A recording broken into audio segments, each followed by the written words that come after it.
The Great Hall of the Galactic Military Council stretched out like a vast crystal cathedral, its walls made of pure starlight that shifted colors with each speaker's words. Representatives from across the known galaxy sat in their designated sectors, each species displaying their finest military technology and most decorated warriors. The annual summit was meant to showcase unity, but today it felt more like a competition. Commander Alex Rodriguez sat in the human section, his bulky gray armor making him look out of place among the sleek, glowing forms around him. The armor covered him from head to toe, thick plates connected by visible joints and hinges. Steam occasionally hissed from small vents, and the whole suit bore scratches and dents that spoke of heavy use. Compared to the shimmering energy fields and bioadaptive suits worn by other species, it looked ancient. 3 rows ahead, Ambassador Vera of the Zelfin Collective turned in her crystal-like chair. Her species resembled living gemstones, their bodies refracting light in beautiful patterns. When she spoke, her voice carried the musical quality of wind chimes, but her words were sharp. "Look at the human," she said, her voice carrying easily through the hall's perfect acoustics. "Still wearing metal plates like some primitive warrior from the Dark Ages." A ripple of laughter started in the Zelfin section and spread outward. The Corvin delegates, tall beings covered in scales that could deflect energy weapons, joined in with their hissing chuckles. Even the peaceful Delaney, usually too polite for such displays, covered their mouths with their 4-fingered hands to hide their smiles. Alex remained perfectly still. His helmet's visor was down, hiding his expression completely. Only the steady hum of his suit's systems gave any sign he was alive inside the metal shell. Seriously, Vera continued, standing now so more delegates could see her. Her crystalline form caught the hall's light and scattered rainbow patterns across the walls. "We have energy shields that can stop plasma cannon fire. The Morgani have biosuits that heal themselves and adapt to any weapon. The Trexi use phase armor that makes them untouchable. And the humans bring what?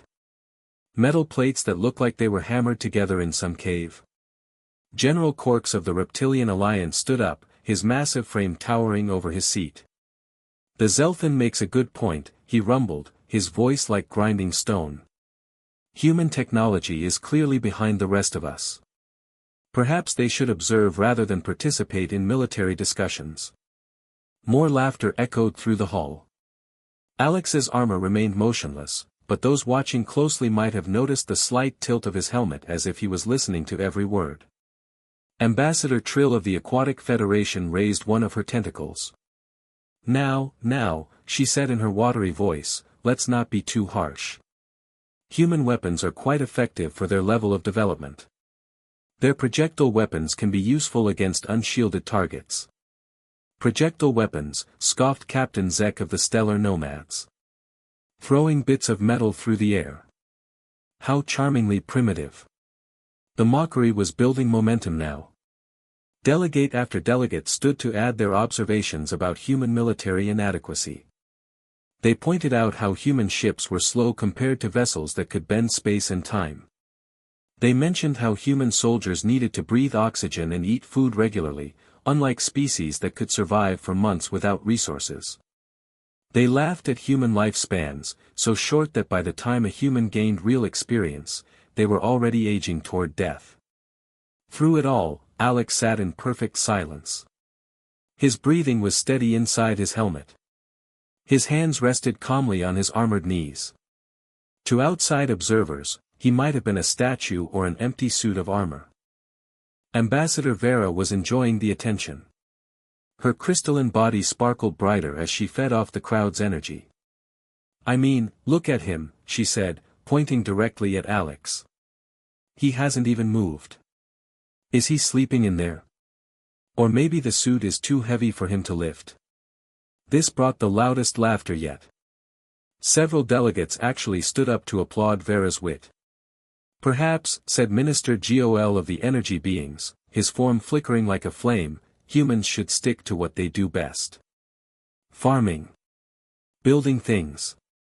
Staying out of the way while real warriors handle dangerous situations. They could be excellent support staff," added Counselor Rix of the Hive Mind. "Carrying supplies. Maintaining equipment. Tasks that don't require advanced combat capabilities. The insults were getting more pointed now. What had started as gentle mockery was becoming open contempt. Several species that had never interacted with humans began nodding along, convinced that the primitive appearance of human technology reflected primitive capabilities. Fleet Admiral Sorn of the Star Empire, the most decorated military commander in the galaxy, finally stood. His 4 arms spread wide as he addressed the hall. "My fellow representatives," he said in his commanding voice, "perhaps we're being too kind. The human's own appearance here proves their inadequacy. Look at their representative. He wears armor so thick he can barely move. He carries weapons that require physical projectiles. His own biology is so fragile that he needs environmental protection just to sit in this climate-controlled hall." The Admiral's words carried real weight. When he spoke about military matters, the galaxy listened. "I propose," Sorn continued, "that we formally recognize human limitations. Let them participate in mining operations, agricultural development, perhaps basic construction. But military action? Strategic planning?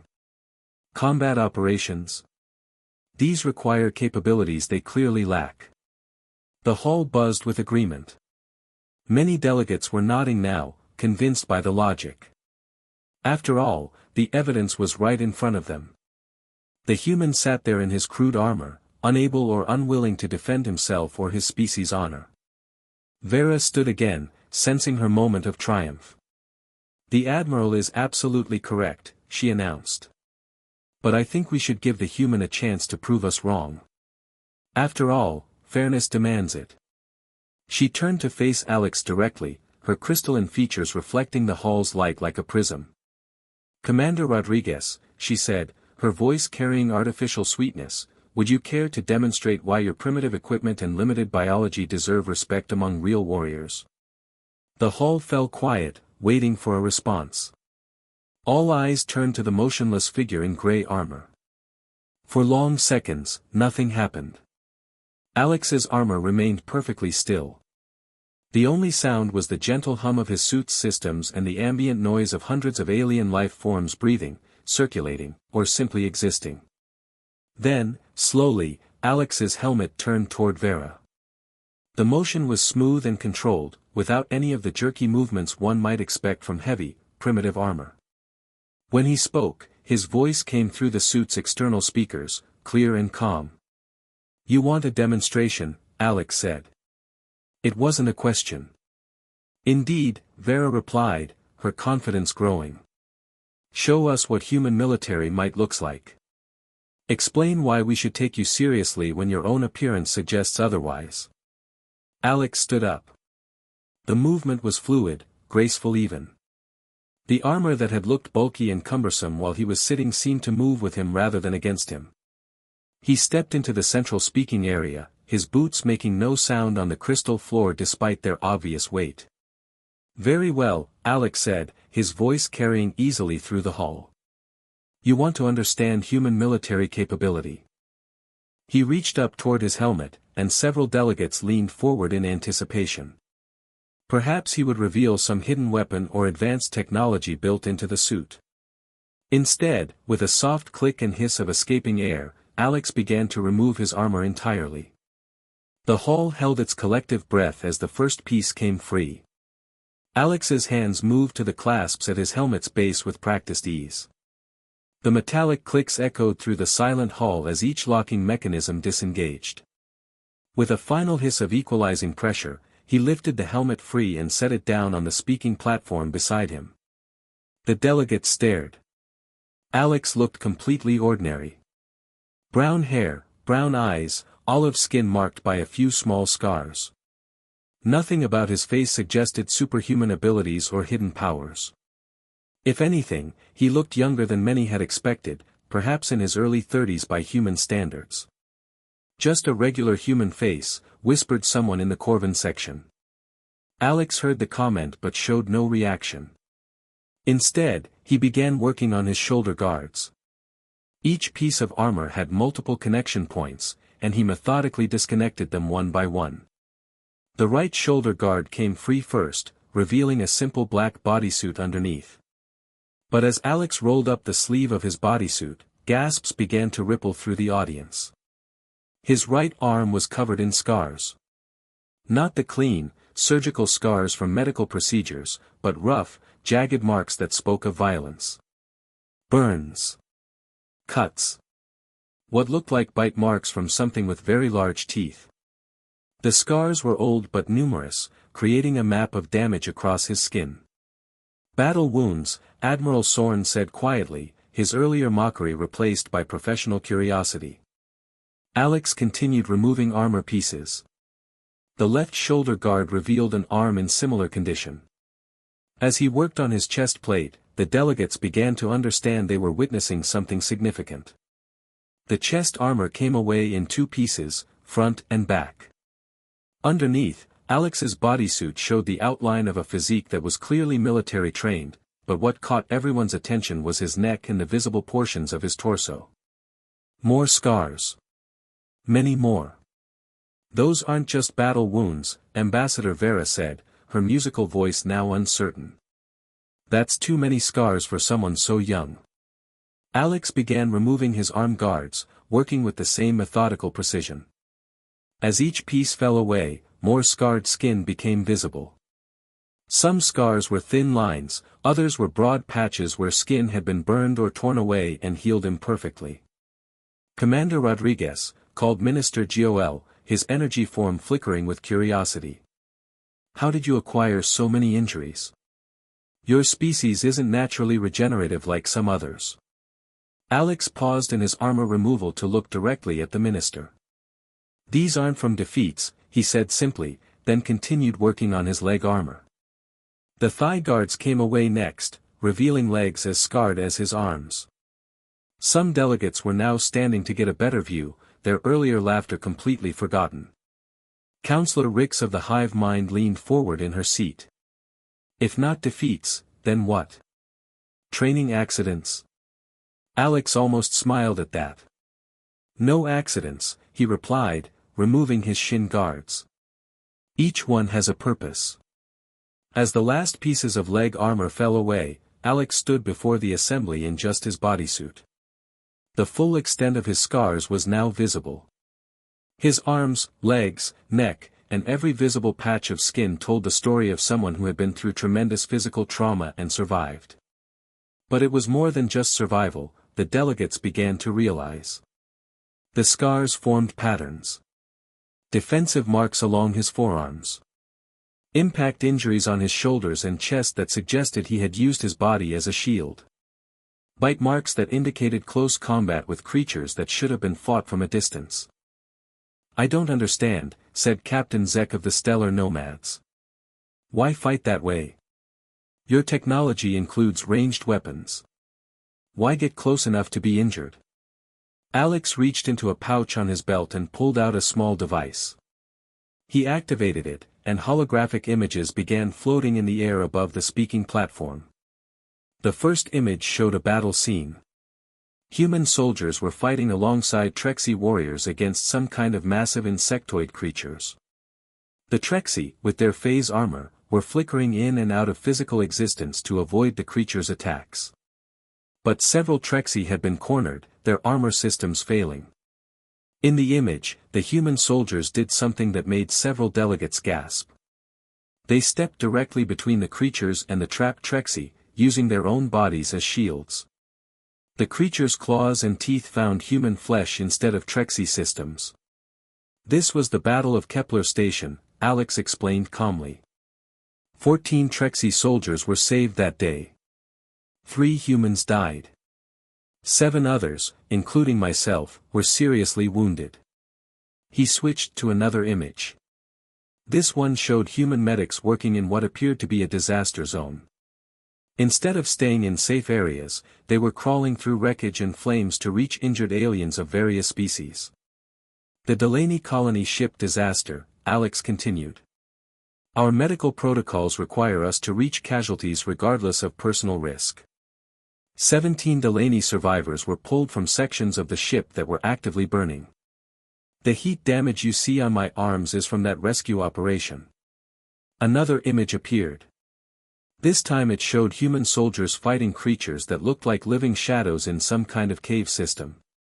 The void spawn incursion on mining platform 7, Alex said. The creatures could only be hurt by direct physical contact. Energy weapons passed right through them. The Corvin defense force had to retreat when their weapons proved useless. In the image, human soldiers were grappling with the shadow creatures barehanded. Some humans were being torn apart, but they kept fighting, allowing Corvin civilians to escape.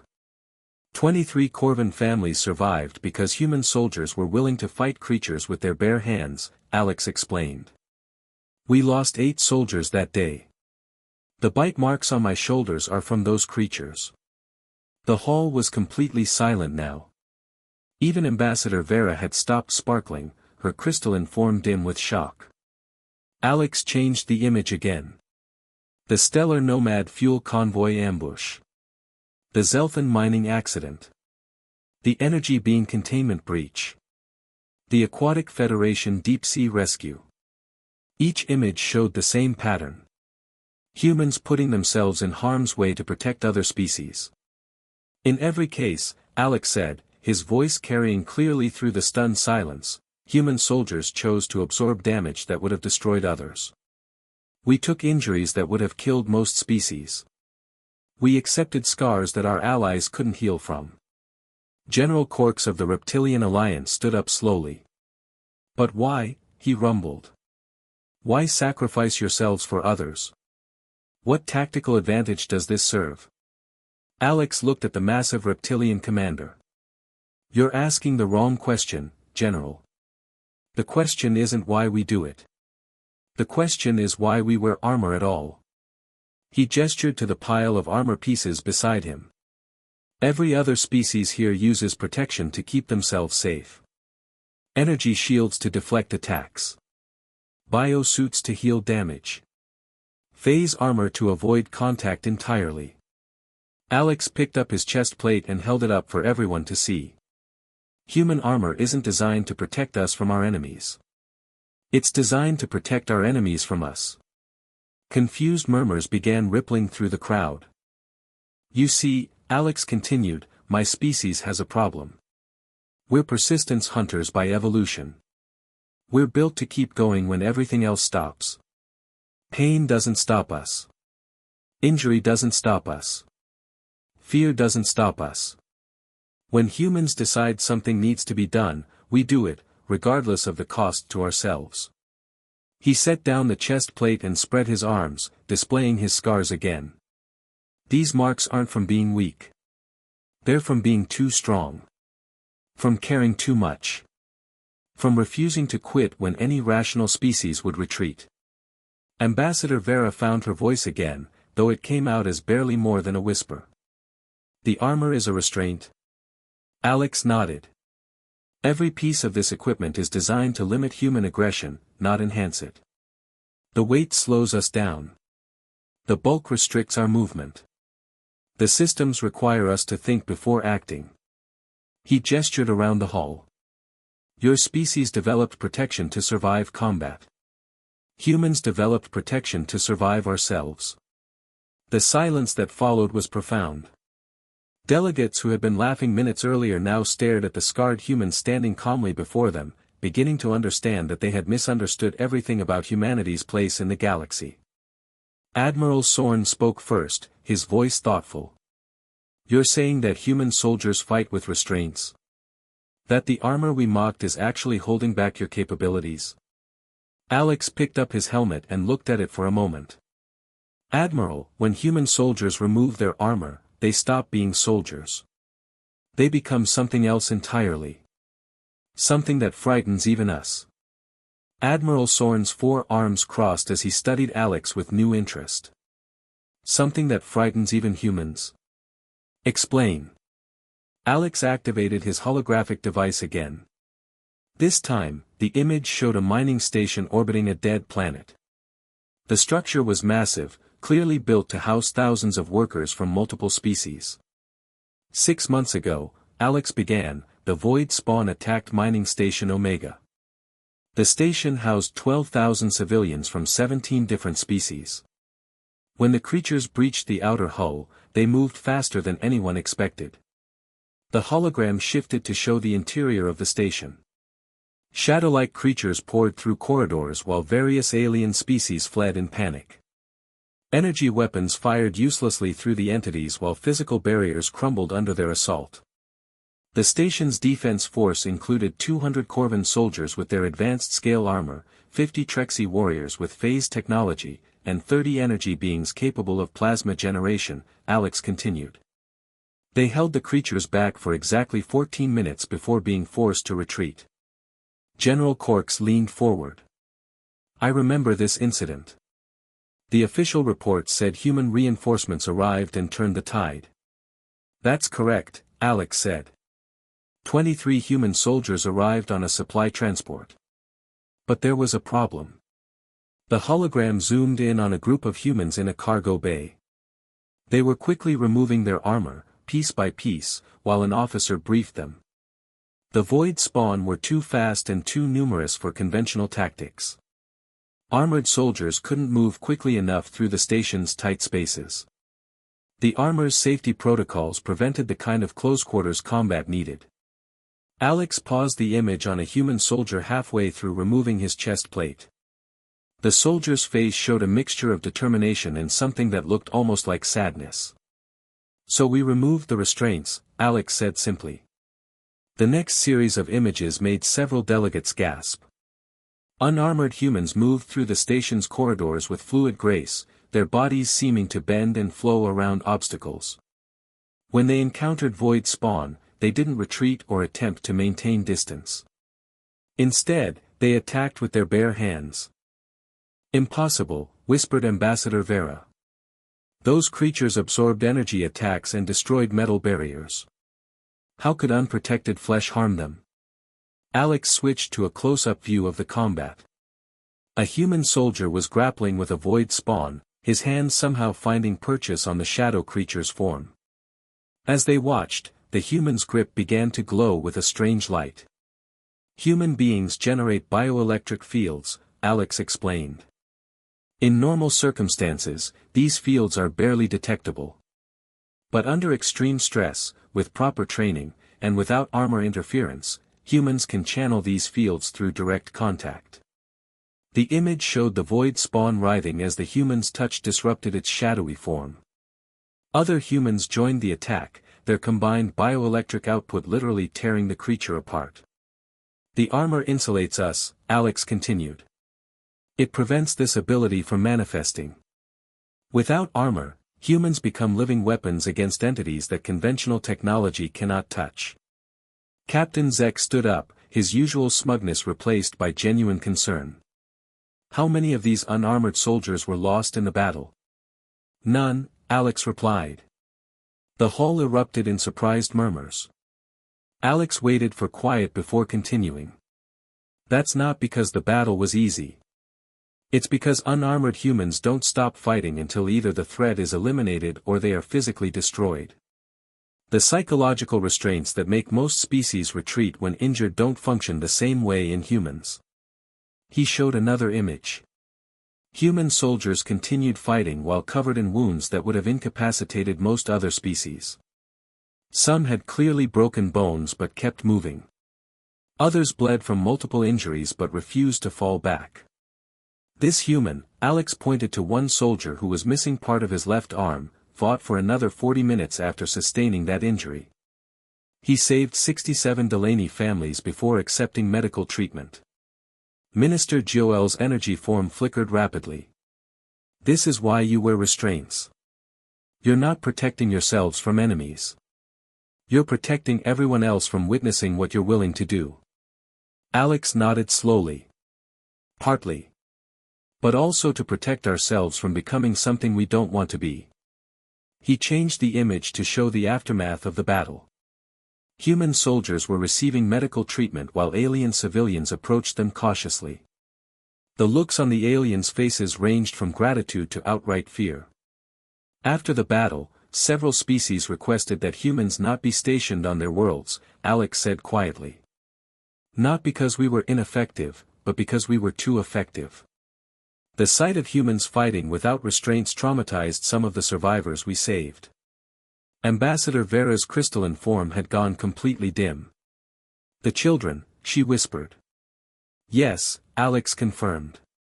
Young Delaney still have nightmares about humans covered in blood, smiling as they fought creatures that should have killed them instantly.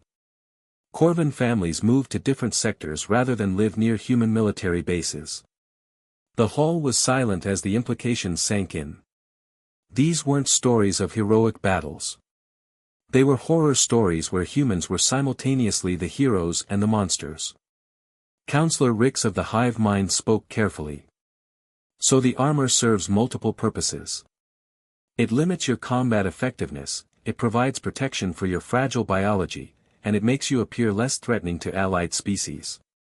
Correct, Alex said. When humans wear armor, we look primitive and harmless. Other species feel comfortable mocking our equipment and questioning our abilities. This is intentional.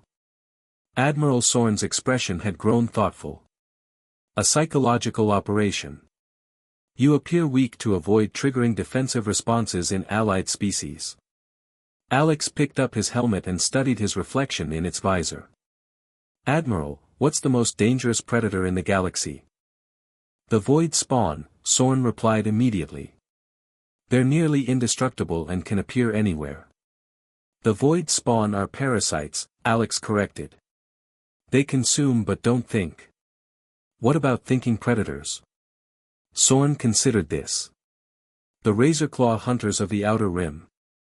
They're intelligent, fast, and their natural weapons can cut through most known materials. Single-planet species, Alex said. Limited range, limited numbers. What about a predator species that exists throughout the galaxy? That works with other species, earns their trust, makes them feel safe.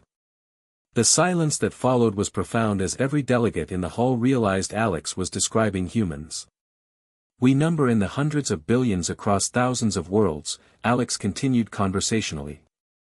We integrate into every society we encounter. We learn your languages, your customs, your weaknesses. We volunteer for your most dangerous jobs and guard your most precious things. He gestured around the hall. Right now, there are human soldiers protecting the home worlds of every species represented here. Human technicians maintaining your critical infrastructure. Human medics in your hospitals. Human teachers instructing your children. Fleet Admiral Soren's four hands gripped his chair arms tightly. You're saying humans have already infiltrated every major civilization in the galaxy. Infiltrated is such an ugly word, Alex replied with the first smile he'd shown since removing his armor. We prefer integrated. And we did it by appearing harmless. By wearing bulky armor and using primitive weapons. By letting you mock our technology while we learned everything about yours.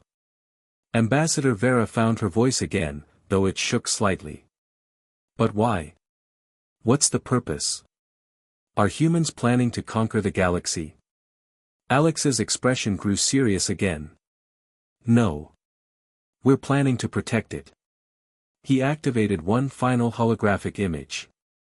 This one showed a star map of the galaxy with thousands of points of light marking various worlds and stations. Every red dot represents a location where humans have prevented a major disaster in the last 10 years, Alex explained. Stopped invasions. Prevented terrorist attacks. Contained dangerous experiments.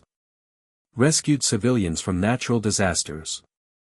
The map was covered in red dots. Thousands upon thousands of them. We don't announce these actions. We don't take credit. We just do what needs to be done and let other species believe they're managing their own security. General Cork stood slowly. The armor restrains your combat abilities, but it also conceals your true function in galactic society. The galaxy is full of predators, Alex said simply. Some hunt for food. Some hunt for territory. Some hunt for resources. Humans hunt predators. He began putting his armor back on, piece by piece. As each section clicked into place, he seemed to become less threatening, more ordinary. "The armor makes us appear weak and primitive," he said, attaching his chest plate. "This encourages actual threats to underestimate us. It makes allied species comfortable enough to accept our help. And most importantly, it reminds us who we choose to be." "Which is?" asked Minister Joel. Alex lifted his helmet but didn't put it on yet. "Guardians. Protectors. The species that makes sure everyone else can sleep safely at night." He looked directly at Ambassador Vera. "You mocked our armor because it looks primitive. You were right to mock it. It is primitive. It's also the only thing standing between the galaxy and a species that conquered its home world by the Age of Iron and reached the stars through sheer stubborn determination to never stop exploring." Alex put on his helmet, and the final hiss of sealing systems echoed through the silent hall. "The armor doesn't make us weak," his amplified voice said clearly. "It makes us safe to be around." The silence stretched for long moments before Admiral Sorn slowly began to applaud. One by one, every delegate in the hall joined in until the sound of clapping and various alien expressions of approval filled the space. When the applause finally died down, Vera stood once more. Her crystalline form was bright again, but the light seemed different now. Respectful rather than mocking. "Commander Alex," she said formally, "the Zelthan Collective would like to formally apologize for our earlier statements. We clearly misunderstood humanity's role in galactic affairs." "Apology accepted," Alex replied with a nod. "But perhaps in the future, you might remember that the most dangerous warriors are often the ones who choose to appear harmless." The summit concluded with a new understanding among the gathered species. Humanity would continue to wear their primitive armor and use their simple weapons. But everyone now understood the truth: they were not the galaxy's weakest defenders. They were its most dangerous protectors, choosing every day to be gentle giants rather than apex predators. And that choice was what made them truly terrifying.